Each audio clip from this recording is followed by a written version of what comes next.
present for some reason? Yes. I don't know, hold it there. You gonna show it?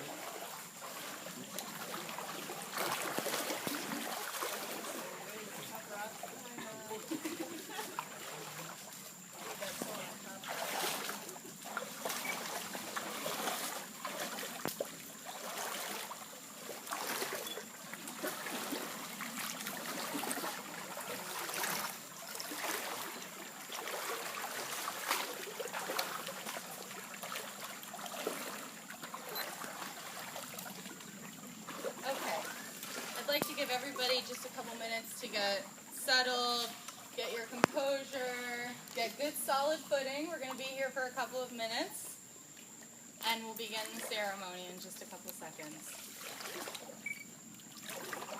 You two comfortable?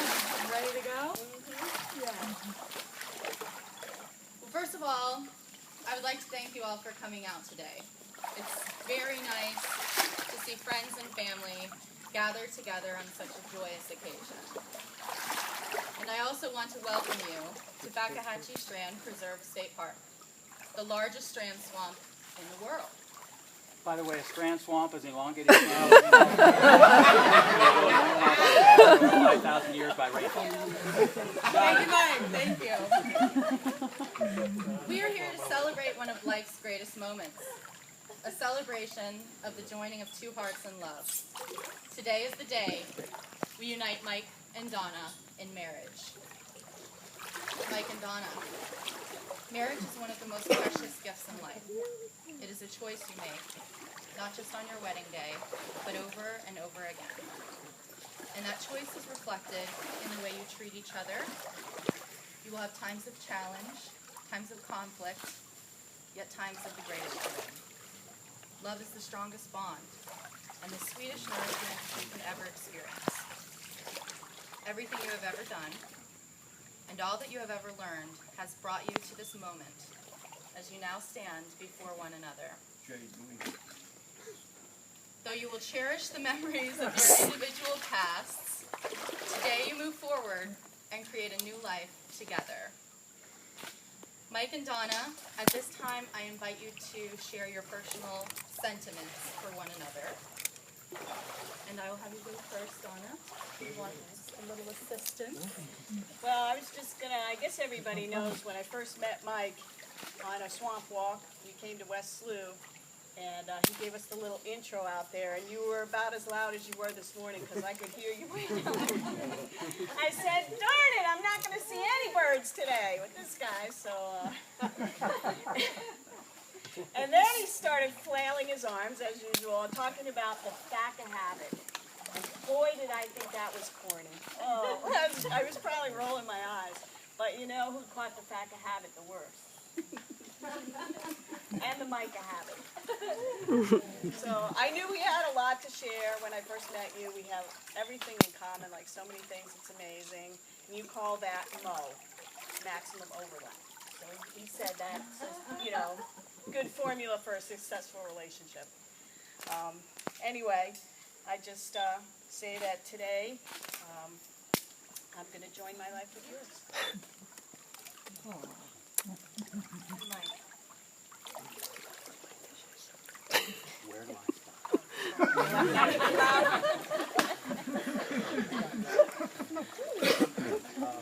when we were first getting our relationship started, Don and I felt that we kind of won the lottery. And so now, whenever we play the lottery, occasionally, $1, $2, $3, Donna will sometimes ask me, "Are you feeling lucky, punk?" That's a quote. My response has never been, but should be, this. Of course I feel lucky. Look at my whip. Oh.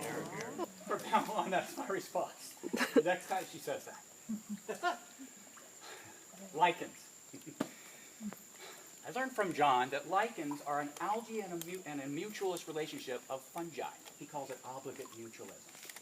That sounds a lot like marriage, because together you bring forth a new life. You transform. You can't find that algae or that fungus anywhere in the wild. They can be grown separately in a lab, not in the wild. When two people come together, they form this mutualistic relationship, obligate mutualism. where the two become a greater whole than they were apart. And then, I never heard it put this way, but I love the way Donna explains the symbiosis of a lichen. And she says, and I don't know if you want to say that. Algae fell in love with Freddy? Freddy Fungus, and they got married. With Algae. And they took a liking to each other. And then she adds, so they got married. So I never thought of it that way, and she's the first one that ever explained that to me. So I thought that was good. Didn't even put you on the spot. That's You okay. say it, I'd love to missed hear you say it. After all the... Freddy Fungus and Algae was cool. So, and they took a liking to each other and got married. So it's kind of cool.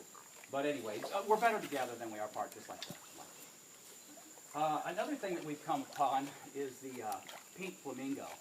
I was reading a story where it talked about the out of contextness, I guess, of pink flamingo. When you see one pink flamingo decorating the yard, they truly are out of context. When you put two plastic pink flamingos together, they belong. Speaking for myself, in my life, I've always felt like an out of place, incongruous, out of context, single plastic pink flamingo decorating the yard. We are now two pink flamingos. I did send her a card once that said, I would decorate any yard with you. It said something like, let's go hang out in front of a trailer today. I would hang out in front of any trailer with you. So I love that. And I mean that. I would go anywhere with you. Another thing that I wanted to talk about was my brother Mark and I were talking as we were looking for the other half of ourselves, or whatever you want to call it, the better half. The other piece of you that's missing that you don't even know is missing until you find that missing piece.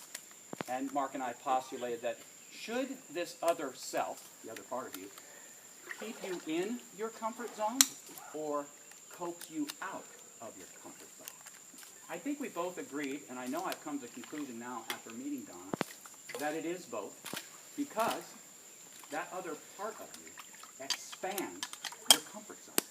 So that no matter where you are, as long as you're together as pink plastic flamingos or an alga and a fungus, that mutualism expands your world. So because of that mutualism, each partner gets to live in a larger world and therefore gets to live a larger life. So that kind of came from that conversation with Mark.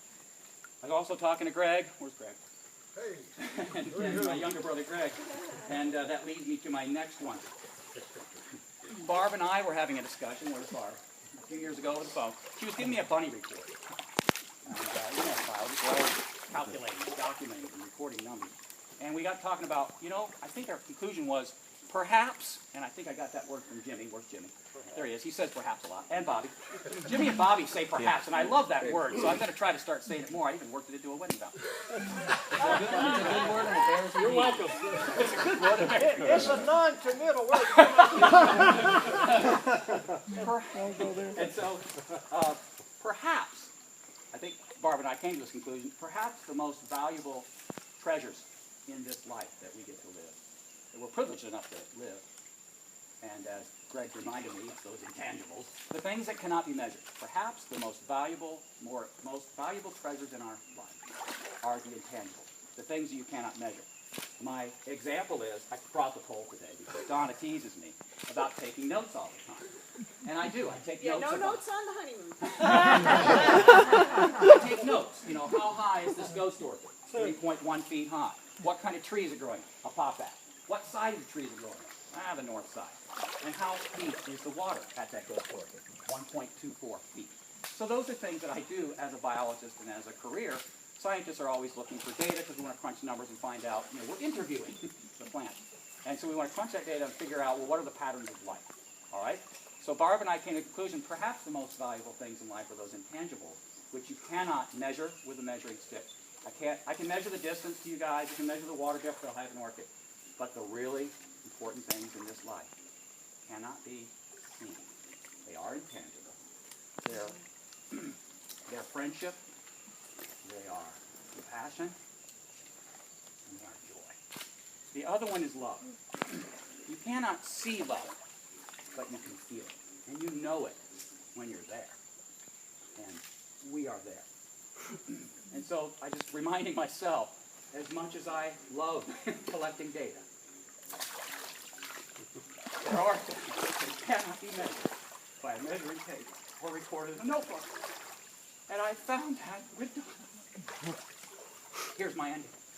I will end with a quote from my favorite musical group, the Bee Gees. Someday, Donna, you and I should be one. Well, you should be dancing. Yeah.